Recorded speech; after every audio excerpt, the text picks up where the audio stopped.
Episódio 5. Arquitetura de um santuário, da ermida da memória ao templo barroco. Há edifícios que se constroem de uma vez, concebidos, financiados e erguidos num único impulso criativo, segundo um plano coerente. E há edifícios que se fazem ao longo de séculos, camada sobre camada, intervindo diferentes gerações, diferentes estéticas e diferentes necessidades sobre uma mesma estrutura que cresce, muda e se contradiz sem nunca perder a sua identidade essencial. O santuário de Nossa Senhora da Nazaré pertence inequivocamente ao segundo tipo.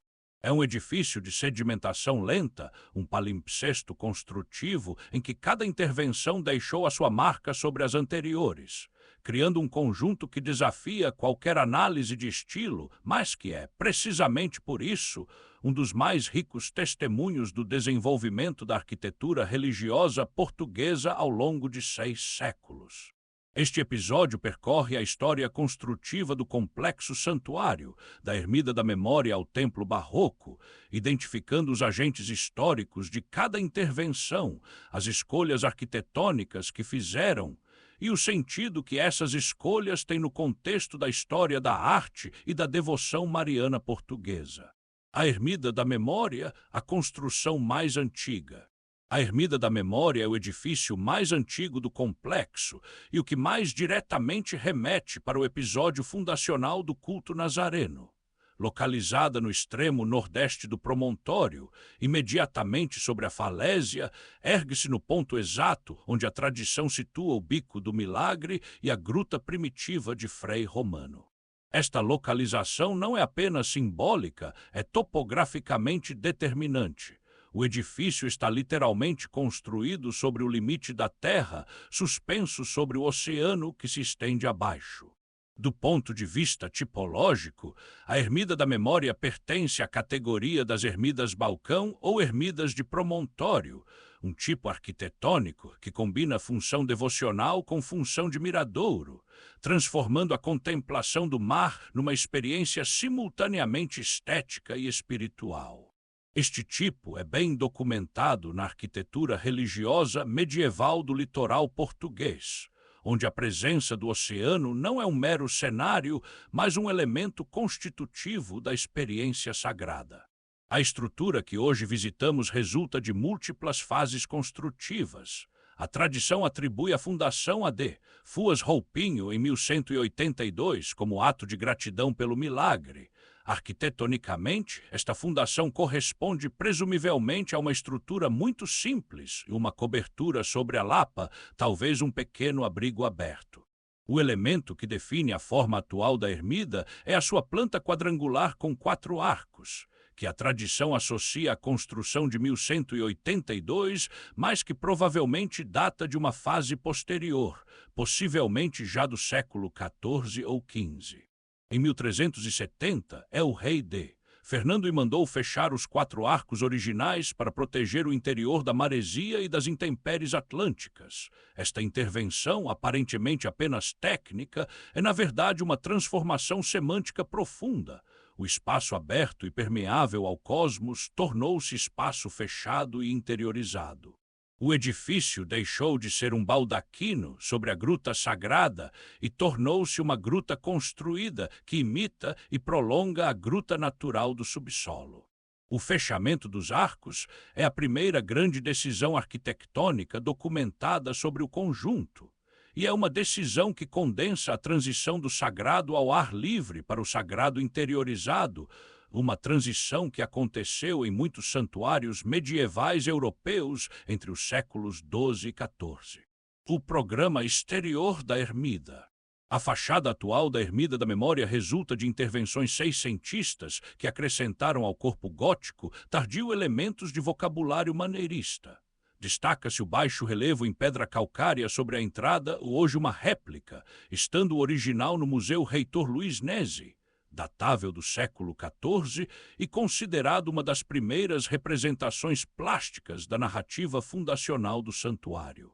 A composição tripartida do baixo relevo, Nossa Senhora ao centro, D, Fuas à esquerda, Frei Romano e D, Rodrigo à direita é um programa iconográfico de grande síntese, 3 momentos da história da imagem reunidos numa única cena. O telhado em azulejos polícromos é uma das marcas mais reconhecíveis da ermida na paisagem do sítio. Este revestimento azulejar exterior é relativamente raro na arquitetura religiosa portuguesa, cumpre uma função tanto técnica, proteção contra a umidade e a salinidade, como estética, sinalização visual do edifício no contexto urbano do promontório. A data deste revestimento é seiscentista, integrando-se na campanha de obras que transformou o conjunto nesse período. A cripta, o coração mais antigo. O elemento mais antigo e mais carregado de sentido de toda a ermida da memória não é a sua estrutura exterior, mas o espaço subterrâneo ao qual se acede por uma pequena escada interior, a lapa primitiva de Frei Romano. Esta gruta, escavada na rocha calcária, é o zero topográfico do santuário, o ponto de onde tudo parte, orientada para o mar permite ver o oceano de dentro da rocha, criando uma experiência espacial de enorme potência. A imensidão do Atlântico enquadrada pela abertura de uma cavidade rochosa. A decoração azulejar da cripta, painéis do início do século XVIII, habitualmente atribuídos ao mestre Antônio de Oliveira Bernardes, inclui a representação mais dramática do milagre de D.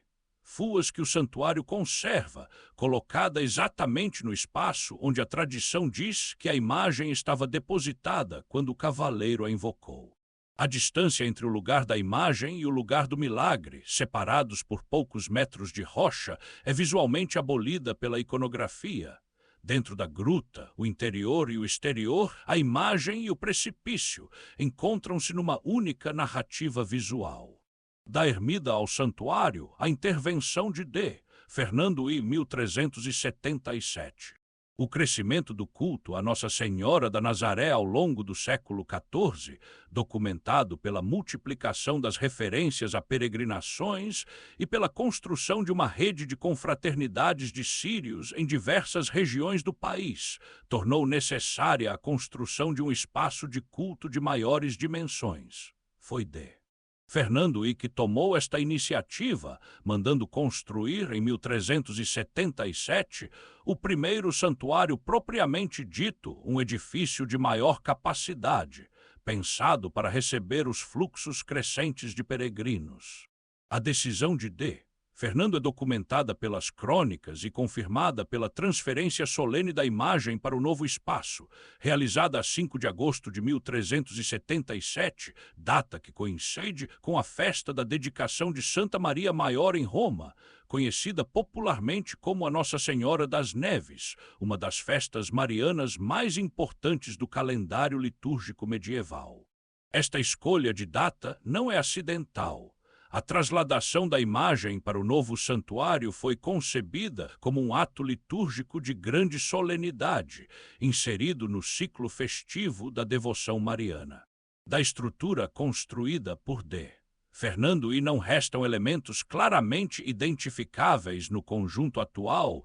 As intervenções posteriores substituíram ou envolveram inteiramente a estrutura do século XIV. Sabemos pelas crônicas que era um edifício de maiores dimensões do que a ermida e que incluía dependências para o acolhimento dos peregrinos, mas os seus detalhes arquitetônicos são desconhecidos. É o caso de muitos edifícios medievais portugueses que foram ampliados ou reconstruídos durante os períodos de maior prosperidade econômica dos séculos XV e XVI. O século XV, as intervenções régias de D. João I D. João II e D. Manuel I. O século XV foi um período de atenção régia continuada ao Santuário da Nazaré, com 3 monarcas sucessivos a intervir de forma significativa no conjunto. D. João I mandou construir alpendres em madeira para abrigar os peregrinos, uma solução provisória e funcional que reflete a prioridade dada ao acolhimento sobre a monumentalidade. João II procedeu a uma reforma da planta, construindo nova capela-mor, evidência de que a estrutura do século XIV era já insuficiente ou inadequada para as cerimônias litúrgicas que o santuário requeria. A intervenção mais durável do século XV foi a de D. Manuel I, que substituiu os alpendres de madeira por estruturas em pedra liós, os alpendres que, com posteriores intervenções, chegaram fundamentalmente até hoje. Esta substituição é paradigmática da política manuelina de monumentalização permanente dos espaços de culto. Onde havia madeira, colocar pedra; onde havia provisório, estabelecer o definitivo. O liós, pedra calcária dura extraída das pedreiras da região de Lisboa, é a pedra da arquitetura régia portuguesa do período manuelino por excelência, presente nos mais importantes edifícios da época. O Mosteiro dos Jerônimos, a Torre de Belém, o Convento de Cristo em Tomar. A escolha do liós para os alpendres da Nazaré insere o santuário na rede de monumentalidade régia da época manuelina, tornando-o parte do projeto de glorificação da nação portuguesa que Manuel e associava com particular intensidade a devoção mariana. Não é por acaso que Vasco da Gama e Pedro Álvares Cabral, as duas figuras maiores dos descobrimentos, são registrados como peregrinos ao sítio da Nazaré. A senhora era a patrona das viagens marítimas e a sua intercessão era invocada antes de cada grande empresa oceânica. A grande reconstrução do século XVII, Luís de Frias e a reorientação do santuário. A intervenção que mais profundamente transformou a fisionomia do Santuário da Nazaré foi a grande campanha de reconstrução promovida entre 1626 e 1636, sob o projeto do arquiteto Régio Luís de Frias. Esta campanha não se limitou a ampliar ou embelezar o edifício existente. Mudou radicalmente a sua orientação, a sua planta e a sua relação com o espaço urbano envolvente.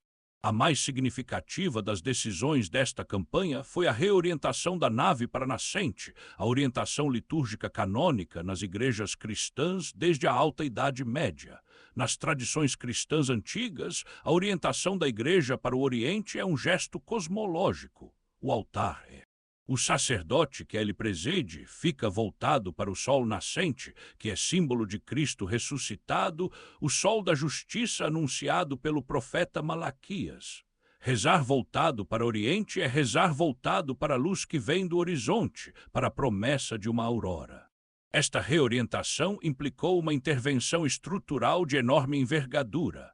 O eixo do edifício foi rodado, as paredes foram reconstruídas segundo o novo alinhamento e toda a relação do santuário com o espaço urbano do sítio foi redesenhada.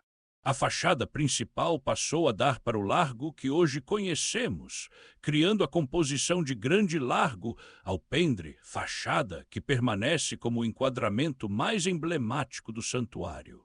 Luís de Frias, arquiteto régio com obra documentada em vários edifícios da região de Lisboa e da Extremadura, adotou para o Santuário da Nazaré o vocabulário do maneirismo tardio português, um estilo que combina a severidade classicista do escorialismo filipino com a tradição portuguesa de decoração em pedra entalhada.